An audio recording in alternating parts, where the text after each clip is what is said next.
மறுநாள் காஜாமலையிலிருந்து கிட்டத்தட்ட 7 கிலோமீட்டர், அவர் படிக்கக்கூடிய பள்ளியிலிருந்தும் கிட்டத்தட்ட 7 கிலோமீட்டருக்கு அப்பால் இருக்கக்கூடிய இரட்டைமலை கோவில் என்கின்ற அந்த பகுதியில் இருக்கக்கூடிய ரயில்வே தண்டவாளத்தில் அந்த உடல்கள் துண்டு துண்டாக சிதறி கிடந்து கொடூரமான நிலையில் அது கண்டுபிடிக்கப்பட்டது. கொடூரமாக கண்டுபிடிக்கப்பட்ட அந்த உடலில்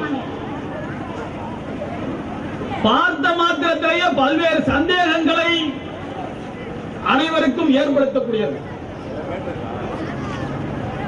அந்த நேரத்தில் அதனுடைய உடலை கண்டெடுத்த ரயில்வே காவல்துறை இந்த வழக்கை உடனடியாக தற்கொலை வழக்காக மூடி மறைப்பதற்கு திட்டமிட்டார்களே தவிர இருக்கக்கூடிய சந்தேகங்களை கூட தீர விசாரிப்பதற்கு தடை போடக்கூடிய ஒரு நிலையை அங்கே உருவாக்கினார். இதனை கண்டிக்கும் முகமாக தமிழ்நாடு முஸ்லிம் முன்னேற்ற கழகம் தலைமையில் பல்வேறு சமுதாய அமைப்புகளும் ஒன்றிணைந்து கொடுத்த அந்த எதிர்ப்புணர்வுகள் அழுத்தங்களின் காரணமாக அந்த வழக்கு விசாரணை துவங்கியது.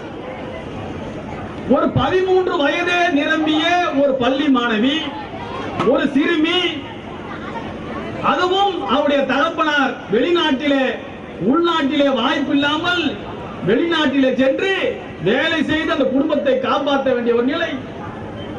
அந்த தாய் இங்கே வந்திருக்கிறார், தௌஃபீக் சுல்தான் அவருடைய தாய் இங்கே வந்திருக்கிறார். அவருக்கு அந்த பெண்மணி அதோடு சேர்ந்து ஒரு சிறிய மகன், ஆக 2 குழந்தைகள். ஆதரவு இந்த நாட்டில் இந்த பகுதியில் இல்லை, தந்தை வெளிநாட்டில்.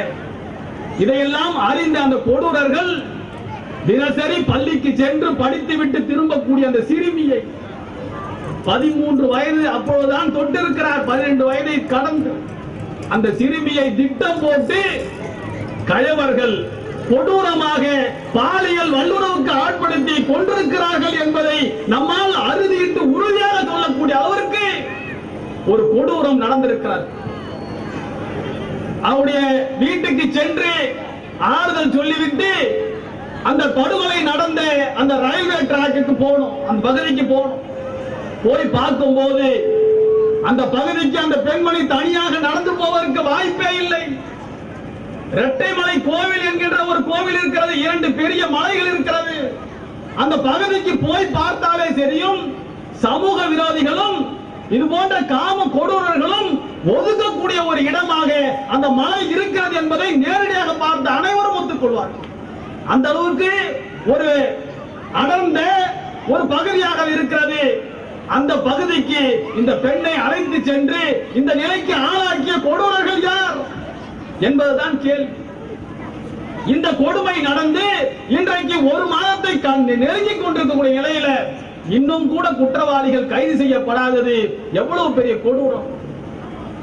இன்றைக்கு இந்தியா என்பது பெண்கள் வாழ்வதற்கு தகுதியற்ற ஒரு நாடாக மாறிக்கொண்டிருக்கிறது என்பதை பிபிசி போன்ற ஊடகங்களுடைய டாக்குமெண்ட்ரி படங்கள் சொல்லுது, ஆய்வறிக்கைகள் சொல்லுது. அந்த அளவிற்கு பெண்களுக்கு பாதுகாப்பற்ற நிலை இன்றைக்கு உருவாகி கொண்டிருக்கிறது. அதிலேயும் இன்றைக்கு எனக்கு முன்னாலே பேசிய சகோதரி நஜ்மா குறிப்பிட்டதை போன்று டெல்லியில ஒரு மருத்துவ மாணவி இதே போன்ற ஒரு பாலியல் வல்லுறவுக்கு ஆட்படுத்தப்பட்டு பேருந்திற்கு தூக்கி வீசப்பட்ட போது இந்தியா முழுக்க இருக்கக்கூடிய ஊடகங்கள் ஏதோ போன்ற ஒரு விஸ்வரூப காட்சிகளை அதற்கு தயாரித்தார்கள். தொடர் விவாதங்கள் நடந்து கொண்டே இருந்தது, பல்வேறு கிளர்ச்சிகள் நாட்டில் நடந்து கொண்டே இருந்தது. அவ்வளவு கொடூரமாக படுகொலைக்கு ஆளாக்கப்பட்ட அந்த கல்லூரி மாணவிக்கு இழைக்கப்பட்ட கொடூரத்திற்கு இறங்கிய இந்த மீடியாக்கள், ஒரு சில மீடியாக்களை தவிர இந்த செய்தியை தமிழகம் முழுக்க ஏன் எடுத்து செல்லவில்லை என்பது கேள்வியாகத்தான் இருந்து கொண்டிருக்கிறது.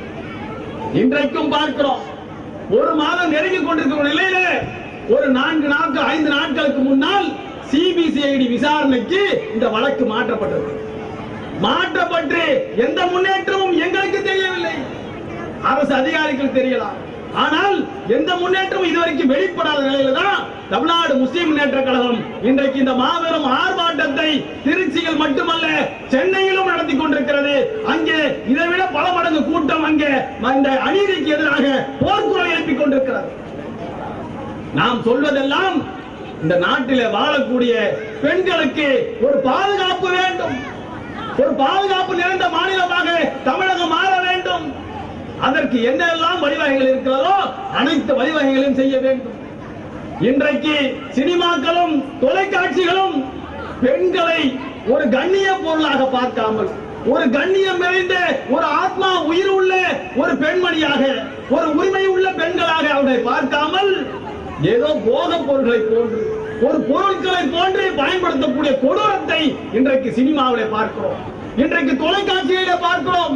வீடுகளிலே அதை காட்டி காட்டி இன்றைக்கு அது மூலமாக வக்கர புத்தி படைத்த ஆண்கள் அந்த கொடூரத்தை உள்ளத்திலே தாங்கி இந்த கொடுமையான செயல்களிலே சிறுமி என்றும் பார்க்காமல் வயதான முதியவர் என்றும் பார்க்காமல் பெண்களை நாசப்படுத்தக்கூடிய கொடூரங்களை நிகழ்த்தக்கூடிய இந்த அக்கிரமங்கள் இன்றைக்கு நாட்டில் நிகழ்த்தி கொண்டிருக்கிறார்கள்.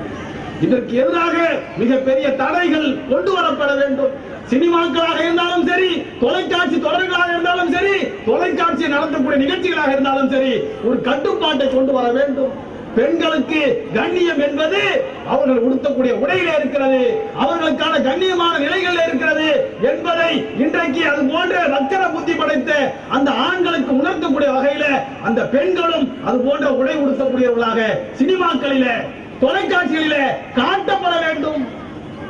இன்றைக்கு அதையெல்லாம் மீறி இன்றைக்கு அந்த வக்கர புத்தியினால் பாதிக்கப்பட்ட கொடூரர்கள் இன்றைக்கு சிறுமிகளை கூட வைக்காத நிலை. ஒரு நாளைக்கு 20 நிமிடத்திற்கு ஒரு பெண் இந்தியாவில பாலியல் வல்லுறவுக்கு ஆட்படுத்தப்படுகிறார் என்கின்ற புள்ளி விவரங்கள் வந்து இன்றைக்கு மிகப்பெரிய அவலத்தில் இந்த நாடு இருந்து கொண்டிருக்கிறது என்பதை தெளிவுபடுத்திக் கொண்டிருக்கிறது. இதே நிலை நீடிக்குமையானால் ஒரு பெண்ணை இந்த நாட்டில அமைதியான முறையில வளர்த்து வார்த்தெடுத்து நடமாட முடியாத ஒரு நிலை வந்துவிடும். இந்த நிலைகள் தடுக்கப்பட வேண்டும் என்று சொன்னால் கொடூரர்கள் உடனடியாக கண்டிக்கப்பட வேண்டும், தண்டிக்கப்பட வேண்டும். டெல்லி வழக்கு என்ன நடக்குது? டெல்லியில மருத்துவ மாணவி பாலியல் வல்லுறவுக்கு ஆட்படுத்தப்பட்டு கொடூரமான முறையில் கொடுமை செய்யப்படுகிறார்.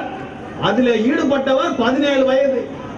17 வயது மாணவர், 17 வயது நிரம்பிய ஒருவன் என்ற காரணத்தால் அவருக்கு இந்த சட்டம் பொருந்தாது, இந்த சட்டம் பொருந்தாது என்று சொல்லி அவருக்கு அந்த கொலையை செய்த இந்த கொடூரத்தை நிகழ்த்திய அந்த கொடூரருக்கு 3 வருஷம் சிறை தண்டனை ஒரு தண்டனை கொடுத்த உடனே எவ்வளவு ஒரு கேவலமாக இந்த நாட்டில் பெண்களுக்கு எதிராக நிகழ்த்தப்படுகிற கொடூரங்களுக்கு தண்டனை இருக்கிறது என்கின்ற ஒரு நிலையை இந்த சட்டங்கள் இன்றைக்கு வெளிப்படுத்தியிருக்கிறது. இந்த தீர்ப்புகள் இன்றைக்கு வெளிப்படுத்தியிருக்கிறது. அந்த பெண்மணியுடைய தாயார்கிட்ட போய் கேட்கும் போது அவனை கொடூரமாக படுகொலை செய்ய வேண்டும் என்று சொல்லக்கூடிய அளவிற்கு தான் பாதிக்கப்பட்டவனுடைய உள்ளம் இருக்கிறது. இதைத்தான் நாங்கள் சொல்கிறோம். பாதிக்கப்பட்டவனுடைய நிலையில் இருந்து அந்த கொடுமைகள் எவ்வளவு என்பதை உணர வேண்டும். யாரோ ஒருத்தவர் நீதிபதி உட்கார்ந்து ஒரு நீதி வழங்குவதற்கு முன்னால் அந்த பாதிப்புகளுடைய உண்மை நிலை, பாதிப்புகள் எந்த அளவுக்கு தாக்கத்தை இந்த நாட்டிலே நாட்டு மக்கள் மத்தியில, பெண்களுக்கு மத்தியில, சிறுமிகளுக்கு மத்தியில ஏற்படுத்தி இருக்கிறது என்பதை உணர்ந்து சட்டங்கள் இந்த நாட்டில் தீட்டப்பட வேண்டும். அது போன்ற ஒரு சட்ட திருத்தம் வர வேண்டும். பெண்களுக்கு பாதுகாப்பான நாடாக இந்த நாடு உருவாவதற்கு எவ்வளவு கடுமையான சட்டங்களை இயற்ற முடியுமோ அவ்வளவு சட்டங்களை இயற்றவில்லை என்று சொன்னால் எதிர்காலம் இந்தியா மிக கொடூரமான பாதிப்புகளை சந்திக்க வேண்டிய ஒரு நிலைக்கு தள்ளப்பட்டுக் கொண்டிருக்கிறது. அதில் எந்த மாற்று கருத்தும் இல்லை. இதையெல்லாம் இன்றைக்கு தமிழக அரசுக்கும் இந்திய அரசுக்கும் எடுத்து சொல்லும் விதமாகத்தான் இன்றைக்கு தமிழ்நாடு முஸ்லிம் முன்னேற்ற கழகம் இன்றைக்கு இந்த ஆர்ப்பாட்டத்தை நடத்துகிறது. தௌஃபீக் சுல்தானுடைய இந்த வழக்கு இதோடு இந்த கொடூரங்கள் தடுத்து நிறுத்தப்படுவதற்கான வழக்காக இருக்க வேண்டும். கொடுமை, உடல் கிடைக்காமல் குப்பை கூலமாக கால்கள் வேறாக கைகள் வேறாக துண்டு துண்டாக அந்த உடல்களை சேகரித்த நிலையில அந்த உறவினர்கள், அந்த தாய் கணவனையும் வெளிநாட்டில் விட்டுட்டு வேலைக்காக வேண்டி வெளிநாட்டில் அனுப்பிவிட்டு தன்னந்தனியாக இருக்கக்கூடிய அந்த தாயினுடைய நிலையை நினைத்து பார்க்க வேண்டும். இது சாதிகளை கடந்து மதங்களை கடந்து மனித நேயத்தோடு சிந்திக்க வேண்டிய ஒரு நிகழ்வு என்பதை நாம் சிந்திக்க வேண்டும். இன்றைக்கு முஸ்லிம்களுக்காக நிகழ்ந்ததற்காக வேண்டி மட்டுமல்ல, இன்றைக்கு தமிழ்நாடு முஸ்லிம் முன்னேற்ற மனிதநேய மக்கள் கட்சி காலத்திற்கு போன்ற போராட்ட காலத்துக்கு வந்திருக்கிறது. டெல்லி மாணவிக்காக வேண்டியும் பேசிய போராடிய இயக்கம் தான் தமுமுக. மும்பையில இதே போன்ற ஒரு கொடூரம் நடந்த போது அதற்காக வேண்டியும் குரல் கொடுத்த இயக்கம் தான் தமுமுக மனிதநேய மக்கள் கட்சி. ஆக இந்த நாட்டில சாதிகளை கடந்து மதங்களை கடந்து இது போன்ற அநீதிகள் அக்கிரமங்கள் எங்கு நிகழ்த்தப்பட்டாலும் அதற்காக குரல் கொடுக்கக்கூடிய பேர் இயக்கமாகத்தான் நாம் இன்று இருந்து கொண்டிருக்கிறோம். இன்றைக்கு திருச்சியிலே ஒரு காஜாமலை பகுதியைச் சேர்ந்த ஒரு சிறுமிக்கு ஏற்பட்ட கொடூரத்திற்கு எதிராக இன்றைக்கு திருச்சியில போராட்டம், சென்னையிலும் தமிழகத்திலும் இதை கண்டிக்கும் விதமாக நாம் போராட்டத்தை நடத்தி கொண்டிருக்கிறோம். இதே நிலை நீடிக்குமேயானால், இதில் எந்த மாற்றம் வராமல் இதே நிலை நீடிக்குமேயானால் தமிழ்நாடு முஸ்லிம் முன்னேற்ற கழகம் தமிழகத்தினுடைய பட்டி தொட்டி முதல் பெருநகரங்கள் வரை ஒரு மாபெரும் போராட்டத்தை நிச்சயமாக நடத்துவோம். அதற்காக வேண்டிதான் இந்த இயக்கமே தவிர ஏதோ அரசியல் ஆதாயங்களுக்காக நாங்கள் இயக்கம் நடத்தக்கூடியவர்கள் அல்ல. இந்த நாட்டில சாதிகளை கடந்து மதங்களை கடந்து மனிதர்கள் நிம்மதியாக வாழ வேண்டும். இது போன்ற கொடூரர்கள் எந்த நிலையில் வந்தாலும் அவர்களை தண்டிக்க வேண்டும், கண்டிக்க வேண்டும். அதற்காக வேண்டி களம் காணக்கூடிய இந்த பேர் இயக்கம் தொடர்ந்து இதற்காக போராடும். திருச்சி மாணவி தைபிக் சுல்தானாவுடைய கொடூர மரணத்திற்கு நீதி கிடைக்கும் வரை தொடர்ந்து போராடுவோம், தொடர்ந்து போராடுவோம். இந்த போராட்டம், இந்த சிபிசிஐடி விசாரணை எதை நோக்கி போகிறது?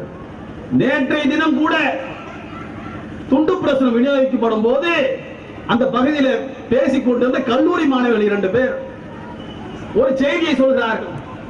இந்த மாணவி படுகொலை பற்றி எனக்கு தெரியும்னு சொல்லிட்டு ஒரு செய்தியை சொல்கிறார். அவங்க அந்த மாணவி மத்தியில் பேசிக்கிறாங்க. இந்த படுகொலையில ஈடுபட்டவன் ஒருவன், அவனுடைய பெயரையும் சொல்லி அவன் இன்றைக்கு காணாமல் போயிருக்கிறான்.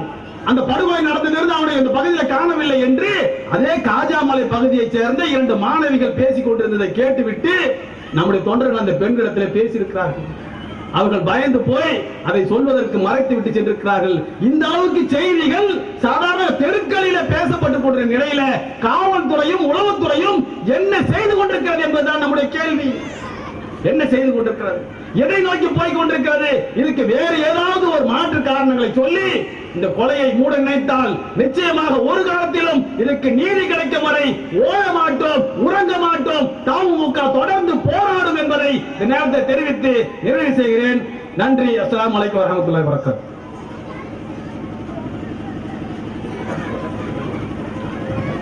நாரே தக்பீர்.